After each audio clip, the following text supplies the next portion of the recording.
Oh, the irony of the electric truck hauling the 200-gallon fuel tanks to Florida. Welcome back to E-Hermes, your electric adventure travel channel. Please remember to subscribe, hit the like button, and hit that bell button to be notified of our upcoming content. As you may know, Hurricane Milton ravaged central Florida, starting in the southwest corner near Sanibel, where we have our home, and all the way out above Cape Canaveral on the east coast.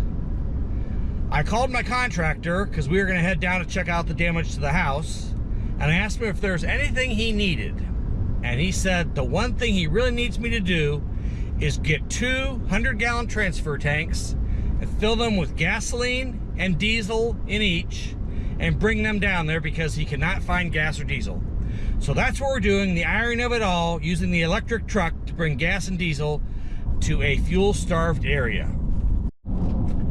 Also on this trip, we're going to be using Tesla Superchargers to charge at, and we're going to compare the Tesla adapter, the A to Z version 1 adapter, and the Electron version 2 adapter, and see which one we like better, which one gives us the best speeds, although that's not always related necessarily to the adapter, and which ones we're just more comfortable with and are easier to use. So come along with us. I had actually planned on taking the Rivian R1S and pull the Casita down to Florida when we were going at the end of this week. But because of the storm damage and the need for fuel immediately, and those two transfer tanks won't fit in the Rivian, they might fit, but I sure wouldn't put them in there. We're going to take the truck instead. Unfortunately, I was going to put the truck in the garage tonight and charge it and leave it hooked up to the emergency backup power so that when we were gone this winter, if the power went out, we'd still have heat. But with the change in plans, now I have to go here right away, right near home. I only have 33% state of charge. So we're gonna go to a Tesla Supercharger at a Sheetz gas station and get charged and then get on the road for good. I've decided to use the adapters in the order I received them. So I will be using the A to Z version 1 adapter first, then the, I have to think about that. I think I got the Tesla one second, and then the Electron version 2, I will do that third. So this first up will be the A to Z version 1 with the funky little latch you have to remember on the bottom. Turn right on Ohio 82, then take the first left. But I understand the new model, they've converted that to a single latch. Traffic light, then take the first left. She's very demanding. So even any inconvenience that would cause, if you ordered one now, you wouldn't have that situation. So we'll give that one a try first. I'll try to remember how to use it as best I can from experience, so it minimizes that inconvenience. But I know a lot of people got hung up with that initially, including myself a few times.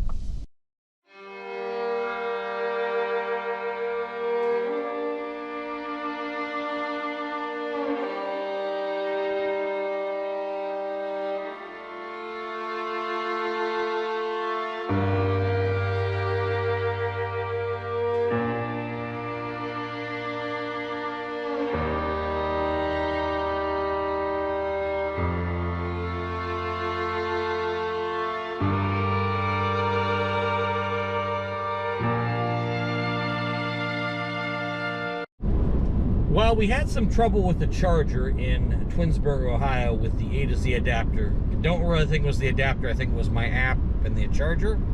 Anyhow, I did get it to work. We'll give that adapter another try here in a few more charge sessions.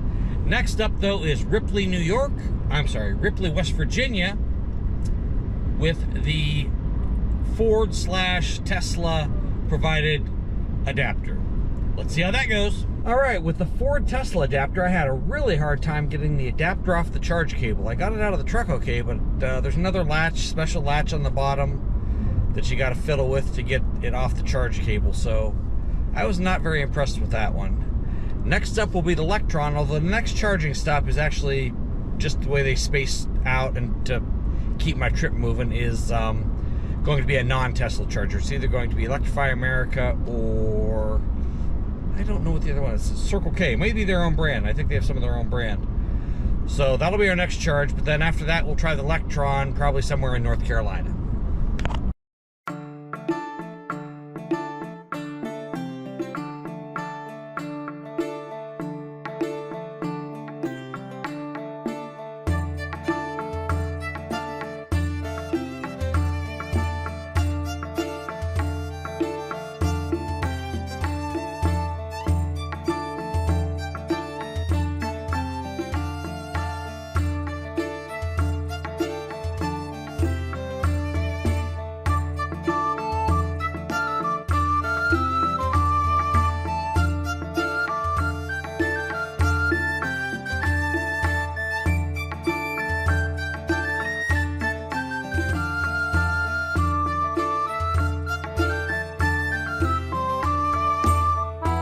may have a real tragedy on our hands.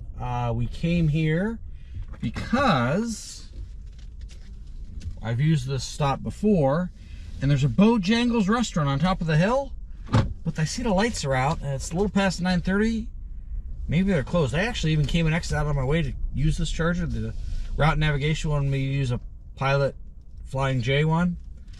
So this is a little bit disappointing, but we'll go up there and see what we can find. Sadly, Bojangles was in fact closed, but the chicken Caesar chicken wrap I got at Sheetz was actually pretty good. So that worked out okay.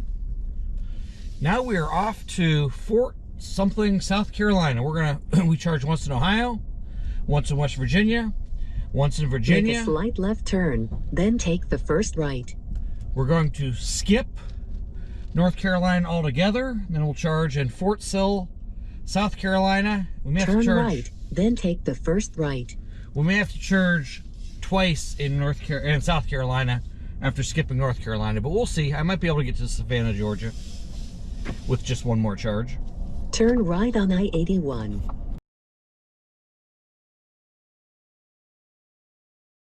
Despite plenty of road construction and driving through Charlotte, we made pretty quick work of the rest of Virginia and North Carolina.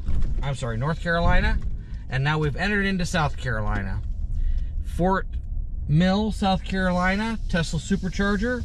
So we're back to using an adapter, and this time the Electron is up. So we'll be giving that one a try. And then I think we'll have enough stops the rest of the way to give each of them another try. So no one's gonna have any one bad instance really ruin my review of them, but we'll see how they go. Now we're going to use the Electron Vortex, I believe it's called, the second version of their adapter.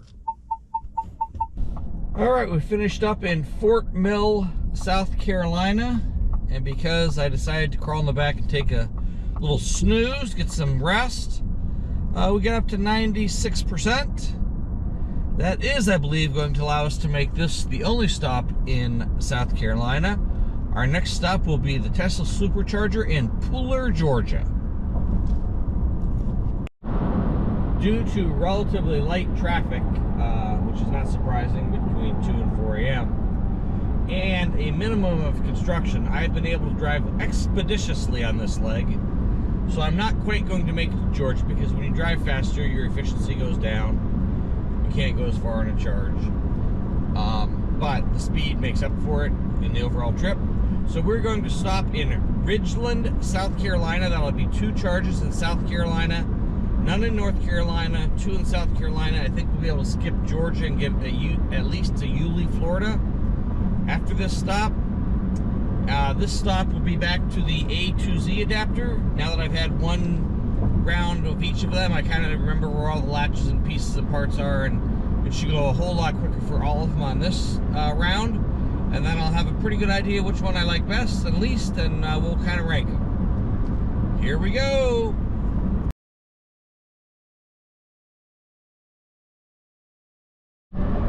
As we enter into Florida, along with all of the utility trucks and other traffic that's coming with us down here, I noticed that our GPS distance to the next Tesla Supercharger and the billboards along the highway lead me to believe that our next charging stop is at a buc-ee's. This is extremely exciting news for a couple reasons, not least of which is I never get to fuel to buc-ee's because I always have the electric vehicle, and yeah, I charge there a lot, but I never get to buy the fuel. So I will buy the 100 gallons of gasoline and the 100 gallons of diesel fuel and the transfer tanks in the back, and that'll be my one opportunity to buy fuel at buc-ee's. So we're about 58 miles from there. We've entered into Florida, as I say, and I need to get that easy pass out of the way, don't I? Not sure I've ever come this way. This must be the dock area of Jacksonville. And I think this is a new bridge. I don't believe I've been on this bridge before.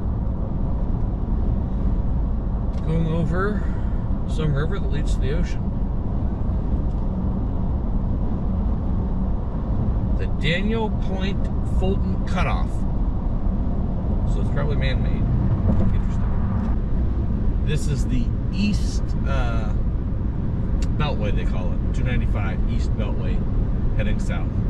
First, we put in the gasoline, and I can remember why I hate this. It smells terrible. You get it all over your hands. And I think the diesel fuel is even going to be worse because it's going to foam up and spill over. So, not ideal. But, gasoline first, diesel fuel second, and then electricity third. So we got 105 gallons of gasoline, and now we're getting the diesel. We're up to 75 gallons. We will get at least 100, maybe 105 in here. Should be the same size tank. We'll see how much it foams. May keep me from getting the extra 5 in. All right, after putting in 105 gallons of gasoline, 100 gallons of diesel. Not sure why that. They're supposed to be the same size tank, but that's how it worked out.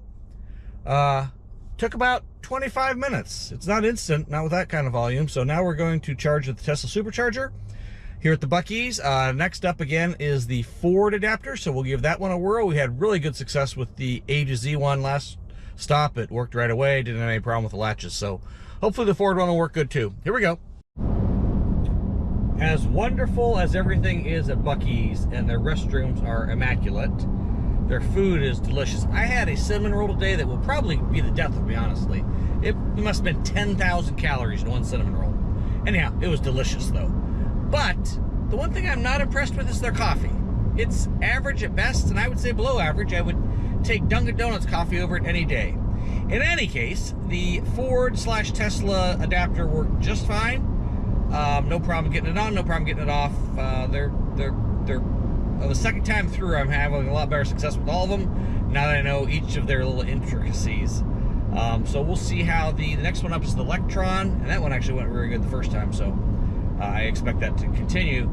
So we'll try that and see how that goes. People can say what they may about the risk of battery fires from electric vehicles, but I have to say, having 200 gallons of highly flammable liquid sloshing around in the back of the truck causes me much greater concern than the batteries under the truck. It was really worse earlier today. I put the gas in the morning, then it heated up.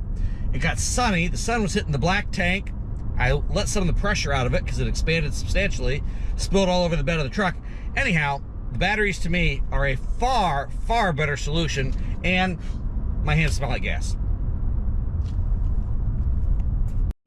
So the Electron adapter did just fine, or at least I think I did. The problem was I had the wrong charging location in the app, so it wouldn't start. In fact, it wasn't just that I was at the wrong stall, I was on the whole wrong property. There's another charging station a little ways away that I thought I was at. So once I figured out where I was at, started the app, it started right up. So we're gonna try the Electron again at the next stop, just to make sure that there's no issues with it when I actually know where I'm supposed to be. Interestingly enough, I checked the status of the charging station, of course, before I went there. The very next block, the traffic lights are out, so I assume there's no power. So I am glad that I was on the right side of the loss of power here for the charger. The issue appears to be fairly widespread. This is yet another intersection, and the power must have been out for quite a while now because they already have stop signs out in the street. All right, the fuel tanks have been delivered to their rightful owner. We're gonna get out of the pasture here and head for Sanibel, see what our house looks like. After dropping off gasoline and diesel fuel for our desperate friend in hard-hit Central Florida, we were able to make it over to Sanibel Island. We had one more charging stop in Arcadia. We used the Vortex charger adapter and it worked just fine. Now here we are entering onto powerless Sanibel Island, where we were able to beat the curfew, but not the darkness, so we'll have to take a closer look at Sanibel tomorrow. In the meantime, we hope that you enjoyed this look at our adventurous trip from Northeast Ohio to deliver badly needed fuel to Central Florida. If you did, please hit the like button. As always, we hope you're subscribed, and please hit that bell button to be notified of our upcoming content. Thank you!